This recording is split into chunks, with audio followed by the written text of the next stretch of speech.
بسم الله الرحمن الرحيم. حبايبي طلاب الصف الأول الإعدادي، أهلا ومرحبا بكم. إن شاء الله النهاردة نحل مع بعض أسئلة كتاب الامتحان على الدرس الأول من الوحدة الرابعة من مادة التاريخ، درسنا بعنوان الإسكندر في مصر.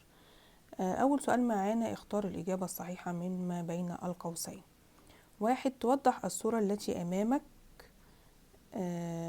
أحد ملوك إقليم مقدونيا الذي استطاع القضاء على الفرس في، طبعا هنا جايب لك صورة الإسكندر الأكبر. طيب الإسكندر الأكبر استطاع القضاء على الفرس في آسيا الصغرى وفي فينيقيا وفي سوريا. يبقى هنا جايب لنا ليبيا، آشور، سوريا، اليونان، يبقى هنختار سوريا. طيب السؤال رقم 2: أظهر الإسكندر الأكبر تفوقه العسكري منذ بداية توليه الحكم من خلال هزيمته للفرس، ولا استيلاءه على فينيقيا، ولا إعادة توحيده لبلاد اليونان، ولا نجاحه في إرضاء المصريين. طبعا أظهر الإسكندر الأكبر تفوقه العسكري منذ بداية توليه الحكم من خلال إعادة توحيده لبلاد اليونان، حيث أنه تولى بعد مقتل والده عام 336 قبل الميلاد، وكان عمره في ذلك الوقت 20 سنة، وقام بالقضاء على تمرد المدن الإغريقية. طيب السؤال رقم 3: دفن الإسكندر الأكبر في، طبعا دفن الإسكندر الأكبر في مصر في مدينة الإسكندرية. 4. شهدت مصر عام 525 قبل الميلاد الغزو الفارسي لها خلال عصر الدولة القديمة، ولا عصر الدولة الوسطى، ولا عصر الدولة الحديثة، ولا العصر المتأخر. يبقى العصر المتأخر. يبقى شهدت مصر عام 525 قبل الميلاد الغزو الفارسي لها خلال العصر المتأخر. 5. تدل زيارة الإسكندر الأكبر لمعبدي الإله بتاح والإله آمون على، طبعا قوته العسكرية، ولا حكمته السياسية، ولا اعتزازه بديانته، ولا اتساع دولته. طبعا بتدل على حكمته السياسية، إن هو كان عايز بيعمل على إرضاء المصريين من أجل طبعا إن هو الحفاظ على ديانتهم، وطبعا حرية الديانة لدى، وجعل حرية الديانة لدى المصريين. يبقى ده طبعا من خلال أو تدل زيارة الإسكندر الأكبر لمعبدي الإله بتاح والإله آمون على حكمته السياسية. رقم 6: أول المناطق التي استولى عليها الإسكندر في مصر كانت طبعا مدينة تل الفرمة، اللي هي تعتبر شرق بورسعيد حاليا. أول ما نزل هو والجنود بتوعه، وكان معاه طبعا أسطول بيدعم الجيش بتاعه بأسطول ضخم. يبقى أول ما نزل في مصر نزل في مدينة تل الفرمة. رقم 7: عرف المصريون عادات الإغريق قبل مجيء الإسكندر إلى مصر، حيث كان يعملون طبعا كانوا بيعملوا الإغريق في مصر، كانوا بيعملون كجنود مرتزقة. 8: أقام الإسكندر مهرجانا رياضيا على الطريقة الإغريقية في مدينة منف. طبعا عندما زار المعبد الإله بتاح في مدينة منف أقام الإسكندر هناك مهرجانا رياضيا على الطريقة الإغريقية، طبعا وده كان في مدينة منف. طيب رقم 9: ترجع تسمية الإسكندر الأكبر بأعظم الفاتحين إلى، طبعا جايب لنا اتساع دولته، انتصاراته الداخلية، كثرة إنشاؤه للمدن، سيطرته على مصر. يبقى ترجع تسمية الإسكندر الأكبر بأعظم الفاتحين إلى اتساع دولته، طبعا لأنه غزا معظم أجزاء العالم القديم وحارب الفرس وهزمهم في آسيا الصغرى وسوريا وفينيقيا، واستولى على مصر عام 332 قبل الميلاد. عشان كده لقب الإسكندر الأكبر بأعظم الفاتحين.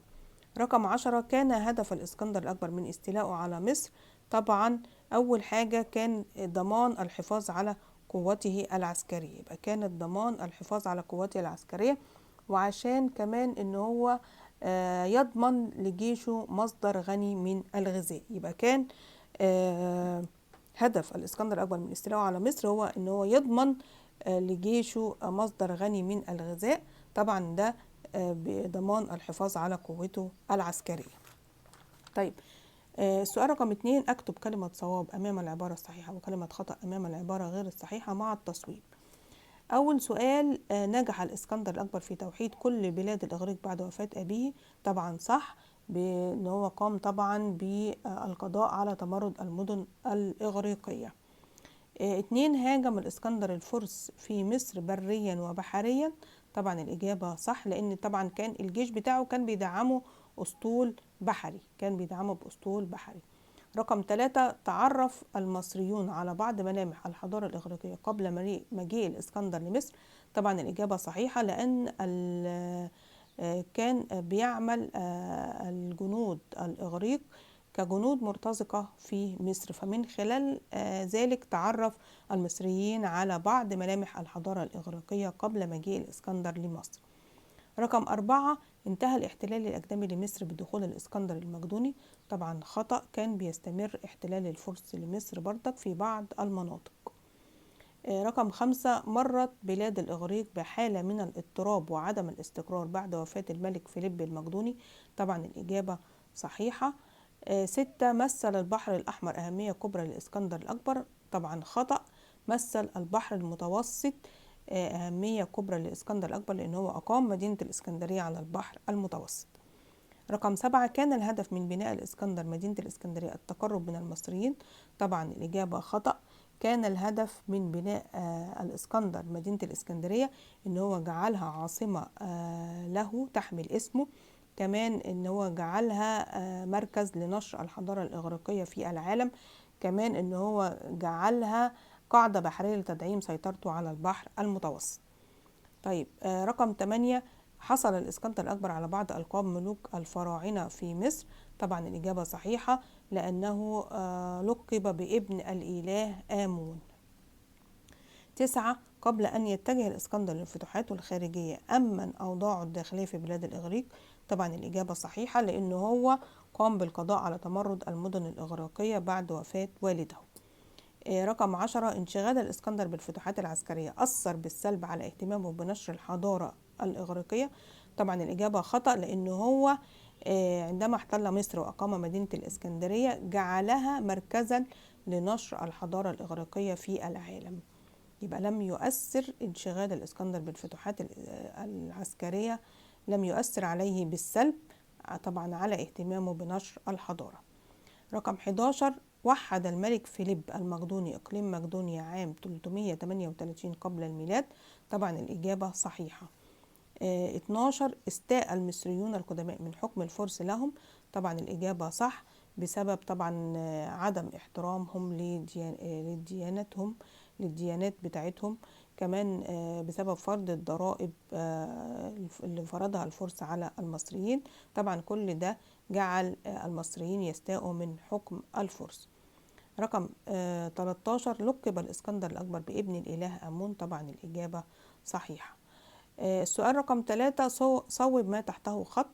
1 وقعت مصر تحت سيطرة الرومان قبل مجيء الإسكندر الأكبر. طبعا وقعت مصر تحت سيطرة الفرس قبل مجيء الإسكندر الأكبر. 2 نشأ الإسكندر الأكبر في إقليم مقدونيا بشمال بلاد العراق. طبعا بشمال بلاد اليونان. 3 أقام الإسكندر الأكبر مدينة منف لتكون مركزا لنشر الحضارة الإغريقية.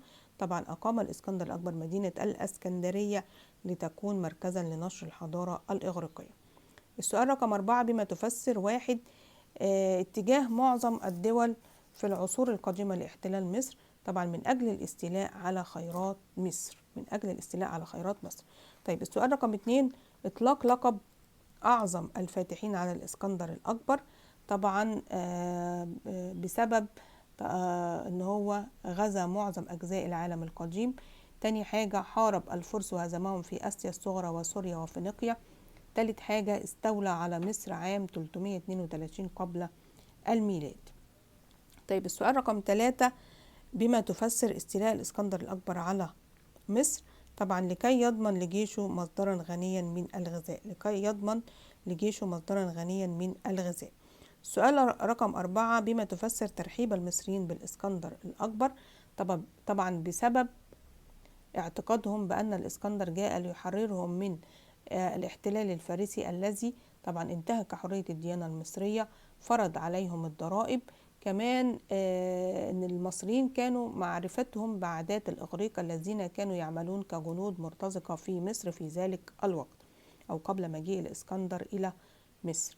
طيب السؤال رقم 5، بما تفسر كراهية المصريين لحكم الفرس؟ طبعا بسبب انتهاك حرية الديانة المصرية، وكمان بسبب فرض الفرس على المصريين الضرائب الباهظة. رقم 6، بما تفسر تأسيس الإسكندر الأكبر لمدينة الإسكندرية؟ طبعا تأسيس الإسكندر الأكبر لمدينة الإسكندرية ده عشان تكون عاصمة لدولته وتحمل اسمه. تاني حاجة لتكون مركزا لنشر الحضارة الإغريقية في العالم. 3، لتكون قاعدة بحرية لتدعيم سيطرته على البحر المتوسط.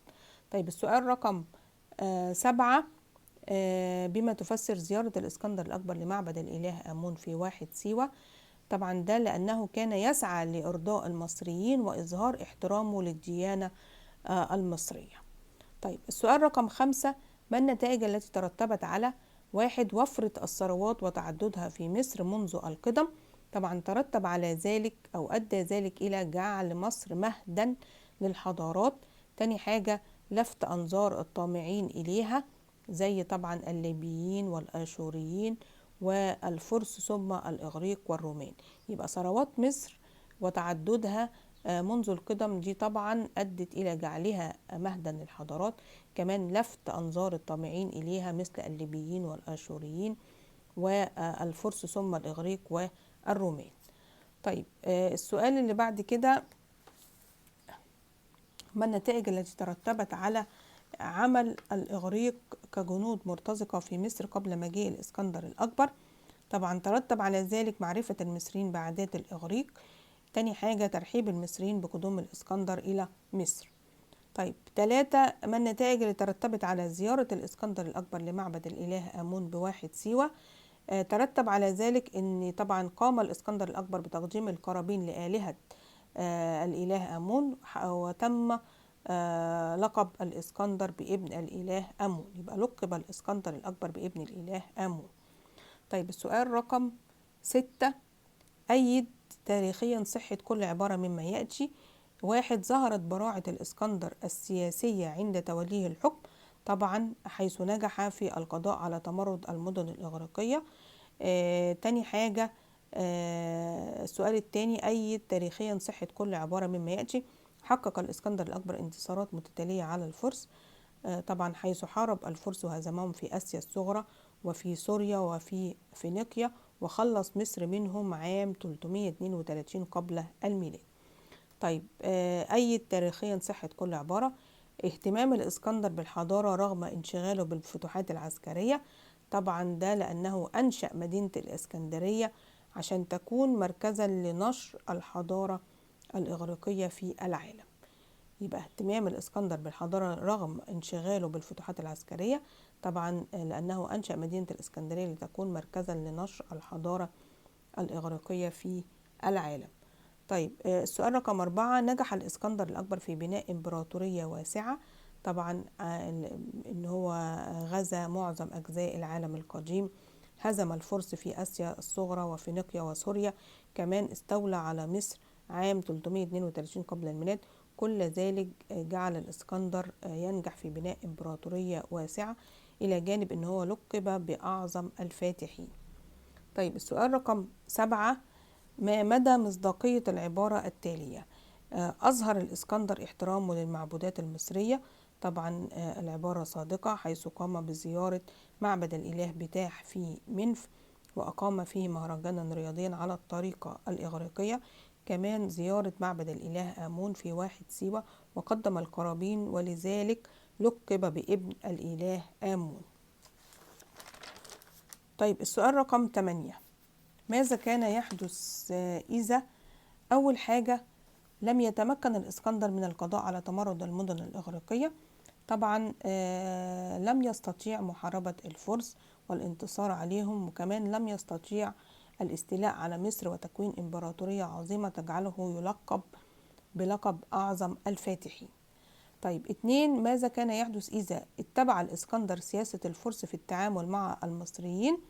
طبعا سياسة الفرس ان هم طبعا انتهكوا حرية الديانة المصرية، وكمان فرضوا الضرائب على المصريين. لو كان الإسكندر اتبع نفس سياسة الفرس في التعامل مع المصريين، طبعا سيؤدي ذلك إلى كره المصريين للإسكندر وعدم ترحيبهم به ولم يلقب بألقاب مصرية مثل لقب ابن الإله آمون.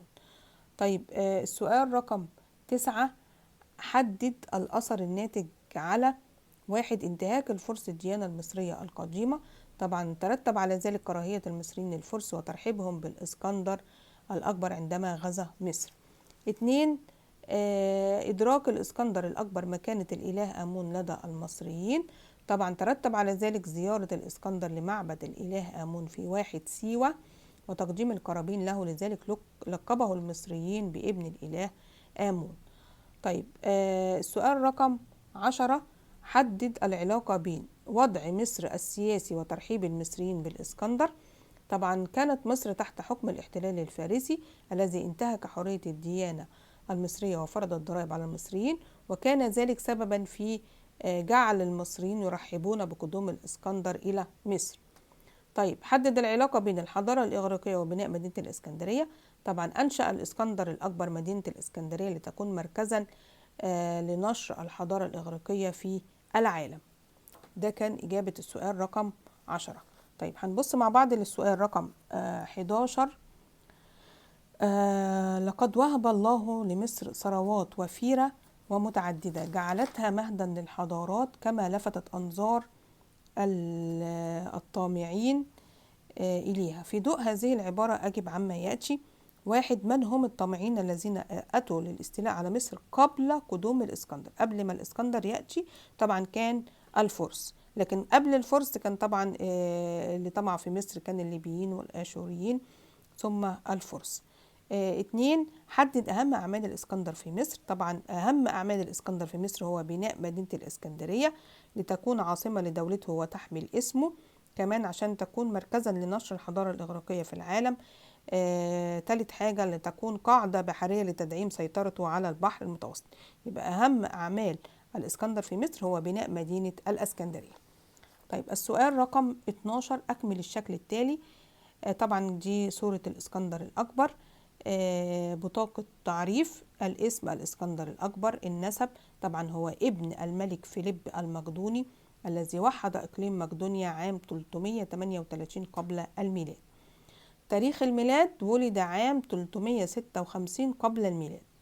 النشأة: نشأ في إقليم مقدونيا بشمال بلاد اليونان اللي هي طبعا بلاد الإغريق. تولى الحكم الإسكندر الأكبر بعد مقتل والده عام 336 قبل الميلاد، وكان طبعا في سن 20 من عمره. اللقب: لقب بأعظم الفاتحين.